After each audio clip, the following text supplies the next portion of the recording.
बिस्मिल्लाहिर्रहमानिर्रहीम। अस्सलाम वालेकुम। कैसे हैं फ्रेंड्स आप सब? आई होप आप सब ठीक ठाक होंगे। अल्लाह ताला सबके घरों में खुशियाँ कायम रखें, आमीन। अच्छा, आज मैं आपके साथ एक ऐसी किस्म के बर्गर शेयर करने जा रही हूँ। रेसिपी बहुत ही यम्मी किस्म के बनते हैं, बहुत ही मज़े के बनते हैं। घर में आप बनाएं। तो इसके लिए जो हमें इंग्रेडिएंट्स चाहिए होंगे, उसमें बर्गर बन, शामी कबाब, सलाद, मायोनेज़, चिली सॉस, ग्रीन चटनी और योगर्ट चाहिए होगा। तो सबसे पहले हम कबाब को फ्राई कर लेते हैं। कबाब हम फ्राई करके रख लेते हैं। तो अब हम तैयारी शुरू करते हैं। बर्गर में हमने रख दिया है शामी कबाब, उसके ऊपर हम सलाद लगा लेंगे। आप अपनी चॉइस का कोई भी लगा सकते हैं जो आपको पसंद हो। तो इस तरह से हम इसके ऊपर सलाद डाल लेंगे। बहुत ही इजी से हैं और हेल्दी हैं, घर में बनाएं, बच्चों को भी दें, बहुत मज़े के बनते हैं। इस तरह हम टमाटर और प्याज इसके ऊपर लगा लेंगे।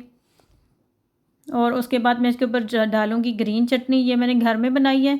इसके लिए आपको एक तो चाहिए होगा इमली का पल्प, आप निकाल लें। और सेकंडली आप इसमें डालेंगे सब्ज़ धनिया, सब्ज़ मिर्चें और नमक थोड़ा सा, और लहसुन के 2-3 जवे, और पुदीना थोड़ा सा, वो पीस लें और इसको फिर इमली के पल्प में मिक्स कर लें। बहुत ही मज़े की बनती है, इससे बहुत अच्छा टेस्ट आ जाता है बर्गर का।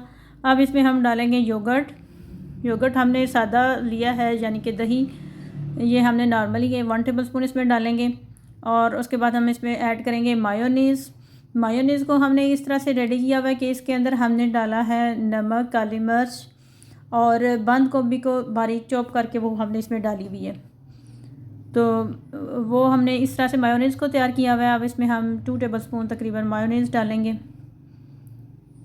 तो इस तरह बारीक, हमें बंद गोभी हमें बारीक पसंद है, तो हमने इस तरीके से उसको डाला है मायोनीज़ के अंदर डाल के। इसके ऊपर से मैं डालूँगी चिली सॉस। थोड़ा सा इसमें चिली सॉस जाएगा, ग्रीन चिली सॉस, और सॉरी रेड गार्लिक, ये है चिली सॉस।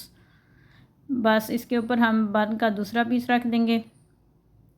तो ये हमारी फिलिंग तैयार होगी। अब हम इसको पैन में सेंक लेंगे। पैन में हमने चूल्हा ऑन किया हुआ है, पैन हमारा गर्म हो चुका है। अब इसमें हम इसको अच्छा सा सेंक लेंगे ताकि अंदर से सही सारा कुछ मिक्सअप हो जाए, गर्म हो जाए। तो स्पैचुला की मदद से इस तरह मैं इसको प्रेस कर लूँगी। प्रेस करके एक साइड से अच्छा सा इसको करके हम दूसरी साइड से सेंक लेंगे। बहुत ही मज़े के बनते हैं, तो आप भी ज़रूर ट्राई कीजिएगा।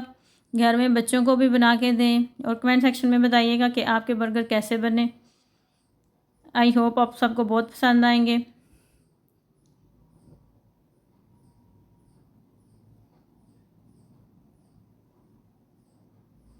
तो इसको मैं अच्छा सा प्रेस करूँगी ताकि सारी चीज़ें अच्छी सी मिक्स हो जाएं, अच्छा सा उनका टेस्ट बन जाए। तो ये हमारा यम्मी सा बर्गर तैयार हो गया है।